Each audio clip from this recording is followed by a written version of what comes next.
All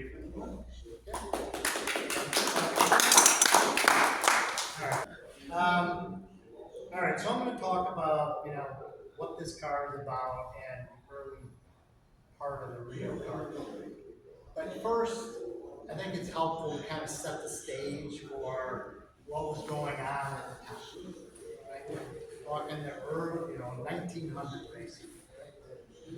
The birth of the automobile companies that are all over in Detroit and Lansing and New York or wherever in the country. So at between like 1896 and the early 1910 teens, there were about 1,800 automobile companies popped up, and some of them survived, some of them did. So there was a lot going on in the industry. And the early companies were all trying to compete with each other. So now you have Mr. Olds, Ransom Olds, comes on the scene here in the 1800s. His family, they moved here to Lansing, and they had a machine shop, and were starting to build stationary engines. And then he got involved with putting a stationary engine into a horse-drawn carriage and creating some horseless carriages. That evolved into the Olds Motor Works Company, and his not just his engineering, but I think a lot of his marketing came into play early on, and that curved dash Oldsmobile by 1903 was the hottest selling car in the world. And a lot of that was thanks to kind of his little bit of marketing genius. He would take and stage events with the car, show off what it could do, its controllability, put it on a teeter totter. You were able to control the car so well you could balance it on a teeter totter.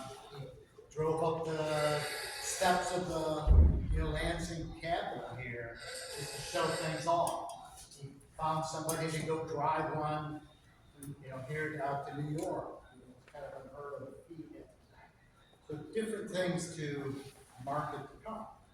And so in 1903, like I said, the hottest selling car in the world. And he ended up showing up at the New York Auto Show with Olds Motor Works. So even though he did not have controlling interest in the company, his investors did. And he was the hit of the show. I mean, it was like, Ford Dash Olds, look at what all we have. They had a number of different styles of that car. You had the delivery wagon, a few different upgrades of the vehicle. So it was very popular during the show, and he was kind of the center of attention. So after his falling out with his investors in 1904, they wanted to go one direction, which was go build big, expensive luxury cars because cars were for was not for the masses. This was kind of something that only the wealthy could afford. And he had a very different view, similar to Henry Ford. We should be making the least expensive cars that we can, so we can sell lots of them.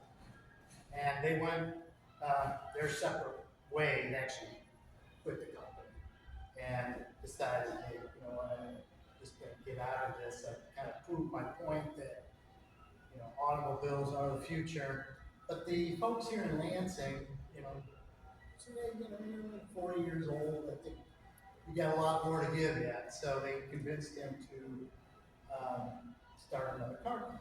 So, which was going to be the Olds.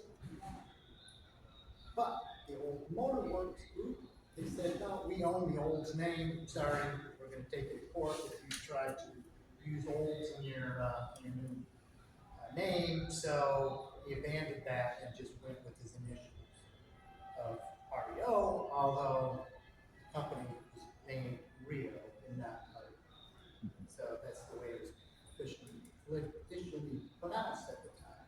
So now he starts his fledgling Reo Car Company in 1905. Starts building some vehicles and ends up at the big New York Auto Show. And Rio's another new company, like all these other new companies that showed up. It's not Oldsmobile. It's not um, White or Stanley. Some of these early companies. And so they put him over by the restaurant section, and really early. He wrote a real terse letter to actually just people that were going to come see him, saying, yeah, you can find me over by food, basically. So he was really hurt by that, and he had the relationship he had with the old Motorworks folks, which were the Smiths, Stanley and Frederick, was not good. They were always trying to jab him, and try to prevent him from getting anywhere. And so after that treatment at the 1905 auto show, he decided, you know what, I am going to come up with something to upstage it. I'm going to kind of see if I can tweak old motorcars. So he commissioned to have a half-scale car. So Reo started building these two cars on my left here. The red one, which is the Reo Model B runabout. It's a one-cylinder car. And then their upscale car, which was the Model A. And these were ones that were started to be offered in 1905. So in 1906, we're going to build a half-scale, and we're going to use the upscale car.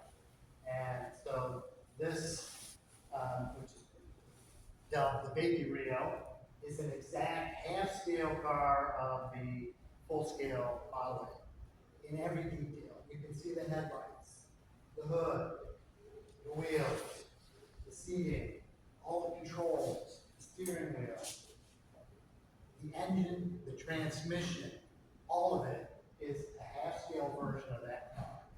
So, problem is, you look at a half-scale car and it's pretty diminutive. It's like, well, wow, that looks a lot smaller than half of that car. Well, that's because you have to think about half-scale means 1/8 of the volume. So half times half times half. So it keeps, shrinking in overall size. So this car, it turns out, and they had, so he shows up at the 1906 auction, and the car is the hit of the show. And I think you can see up here, it's sitting on a platform along with a Model A down there, and it takes the show by storm. It's all people are talking about. People are starting to place orders. Now, we're not selling a half-scale car. That's just our showpiece. We're going to focus on the full size. And it really set off Reo as a car company. And so I think that, why did he choose, to go make a half-scale car? Why didn't he come up with some other idea? Well, back in the 1900s, when people were trying to sell you things like a stove, something you couldn't carry around, they'd make these little miniatures. They'd make small scale versions to take and show their customers. And that's exactly the same philosophy he used on this particular car. So it is, like I said, in all aspects, a half-scale version of this. So that's kind of, gives you an idea of, why the car came about. I'm just going to scan a couple of notes here. The car cost $3,000 to build, which was a little over twice the cost of a full-size car that they were selling for, much less, less than the cost to actually build the car. And so it was really an expensive vehicle for them to, actually go out and have built. And it is really set up, just kind kind of go through a couple of the control features on it. So when you're just like that car, right? There's parking brake over here. This is the spark retard advance. There's controls on the floor that you can't see. There's a throttle pedal, a brake pedal, and a reverse lever. And then this is low gear and high gear. Underneath here, you probably won't be able to see it much, but there is an engine sitting down here and a transmission. It's a planetary gear transmission. It's built very much like maybe a Model T transmission would be built, except it's exposed and not enclosed. To start the car, you have a hand crank, and it cranks on the side of the car. Because the transmission and engine sit underneath this. Up in front here is the radiator, and then a water storage container and the fuel storage. One cylinder sits underneath the passenger front seat, and the other cylinders underneath the rear passenger seat. And it's a chain drive to the rear axle. So pretty much common to a lot of cars in that era that were built at this time. So, little old baby Reo takes things by storm. They, all I have here as far as slides.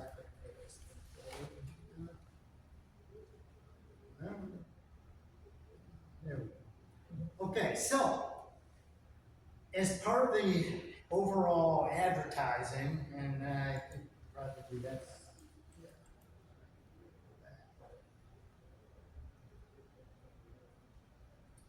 advertising of the car.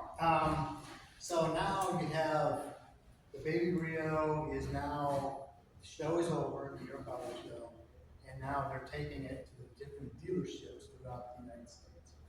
So it gets shipped out across the United States, dealership to dealership to dealership. It's followed in all the papers and the magazines. Where's the baby Reo now? Where's it now?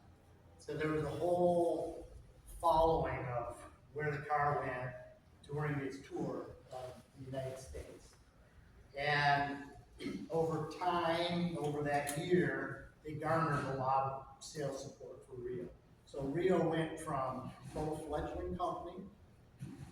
By the following year, 1907, it's the third largest manufacturer by volume in the United States. So Reo took a lot of sales in this car, one of the reasons for putting the company on the map. Then after things kind of settled down, they continued to take it to different dealers, the following year. But something interested on it, they already did what it was supposed to do. And later on, I think it was late 07, they redesigned, actually 08, they redesigned the front of the car. So they built the whole new front for the car, which we also had. So this is a little different front, and it just sets up where that one is. And it survived all the years. I don't know how.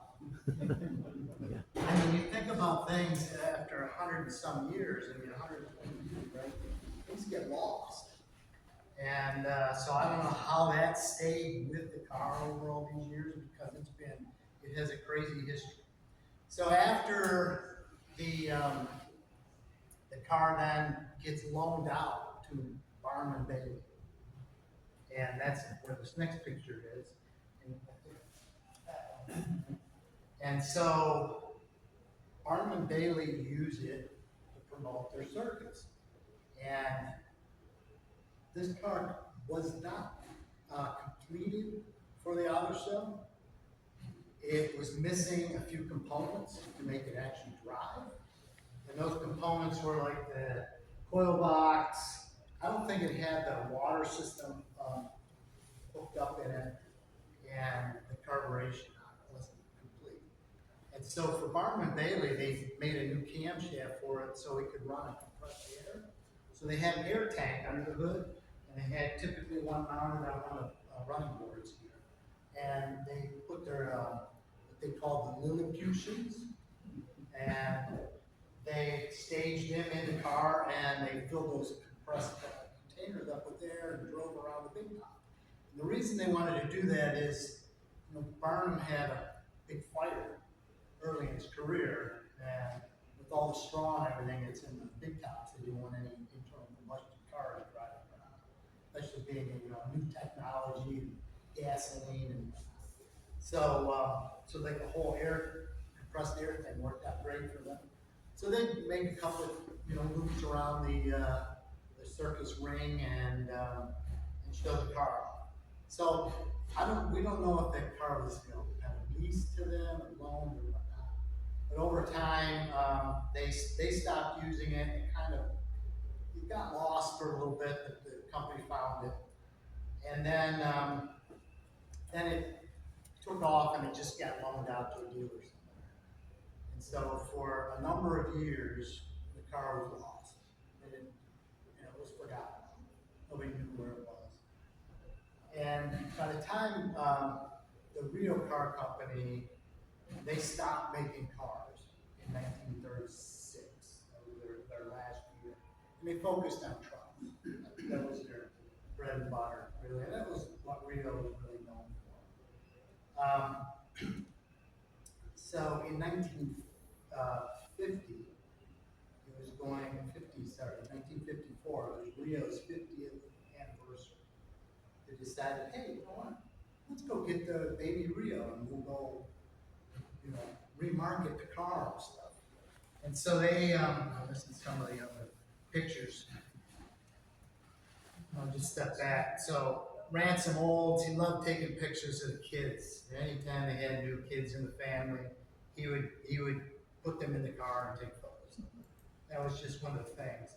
And then Reo kind of used this as some of their early marketing. You can see this has that front on it, and it's one of Reo had a band. You can see the drum behind on the wall back there. Picture underneath it of the Reo company band. So they used it too. And then in 1954, they're like, okay, let's get the baby and we're going to start marketing again using that for 50th anniversary. Can't find it. Looked all over, can't find it. So they put out bulletins to all the different dealerships out throughout the country. And it took a while, but they eventually found it in Altoona, Pennsylvania. And it was at a Reo truck dealer who had it since, I think it was 1936. And he had it under a tarp in the back. And so they got it back and they cleaned the car up and did some little rework on it. And they started a whole other campaign with it in 1954. And so they hired, at the time, we call them little people now, midget at the time, to go drive the car. And they stayed, it did not have a running gasoline engine. It was still running an air pressure at the time. So they staged it all over the place, right? So here's a policeman giving him a ticket, picking up his girls in the car, racing, probably in Indianapolis or one racetrack somewhere. A little maintenance being done on the car by their female mechanics. And actually, one of the interesting things is while they were doing this, they had hired a guy to drive it, and he got intoxicated. He ran the car into a brick wall, so they had to fix the car back up. So then the car now gets kind of like set aside for a number of years. It's just sitting in the factory showroom for a long time, and it gets forgot about. Now the Reo Truck Company is then purchased by Blom Aluminum, and then later on by the White Company, and White owns the Diamond Truck Company, and so they're trying to figure out what to do with these companies, and they combine Diamond and Reo together into a single vehicle truck company, and that was in '67, and then they built, trucks here in Lansing for a number of years. By 1974, things kind of went south for the Diamond Reo brand. So White decided we're gonna divest, and we're just gonna close down the truck operations here in Lansing. And in 75, Diamond Reo is no longer. Well, now the assets to that company are, somebody's gonna figure out what to do with it. Well, Dig T. Now, Dig T was designer, engineer, worked at a number of different car companies.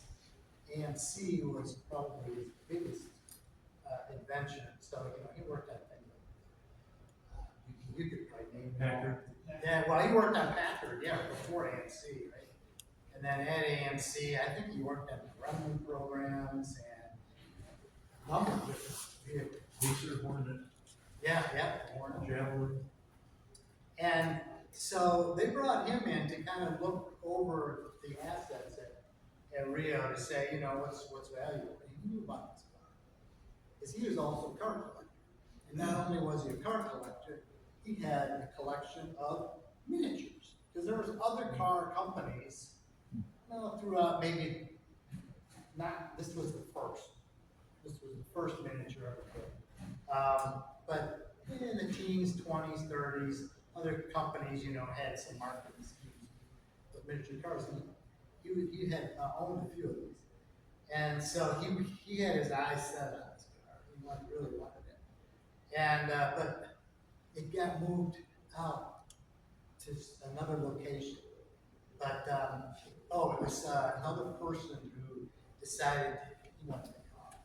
But T tracked this guy down and offered $3,000 plus a fancy steak dinner.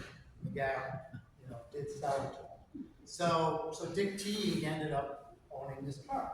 And during his ownership, like it was in the early days, he decided to pair it up with the Model A full-size car. So when it was first used in marketing, they just picked whatever Model A was around to pair it up with. It wasn't a mama and baby. He created mama and baby as a pair. So he painted both cars up to match identically, and kind of did a bit of a restoration on the car. This is more of a cosmetic restoration. This car is mostly all original underneath that chassis. It does run and drive too. So he created Mama and Baby and took them out to a few events, and then he got his mechanic. And I'm trying to remember his name, Jeff Beaumont. And he told Jeff, hey, you know what? I want to get this car actually running on its gas engine. Because it had never run on its gas engine. It still had the air tank and all the compressed air system on it. So Jeff went and he had to make a few parts. He made the water tank and the gas tank for it, and a radiator, and a coil box, and a water pump. But also it was missing the carburetors, and it still had in it 2 carburetor castings, not completed. So he used carburetor off because he also owned the Model A. So he took that carburetor and he looked at machined these to work the same way. So he did get the engine running. Jeff did. There's no evidence that Teague ever really had the car driving around, but I know because I talked to Jeff Beaumont. He said, yeah, I did get the engine running on it. I didn't have it in the car with that. And so, anyway, the other person that had their eyes set on this car was Ariol's family, right? So, his great-granddaughter, was that one that was pictured in the car on this last slide. Well, that didn't work. Which one was she? She was the one sitting, driving the car. So that's Debbie Stevens, and And so she, yeah, and so she, obviously knew about the car. She didn't remember the picture taken, right? 3 or 4 years old. But she definitely knew of the car. So they wanted, her and her husband, Peter, wanted to get this car, but could never find it. They knew Teague had it. And Teague then had, he passed away. And then another investor ended up buying the car. Well, they didn't, by the time they found out about that, it was too late.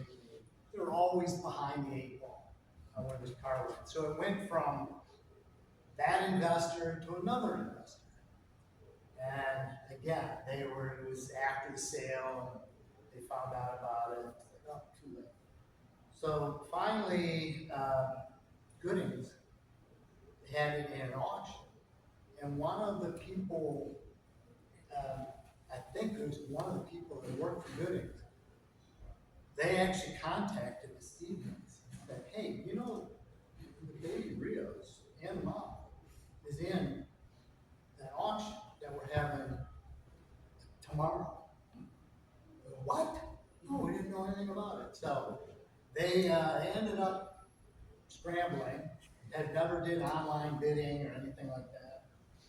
And they decided, well, we're going to see if we can own those cars.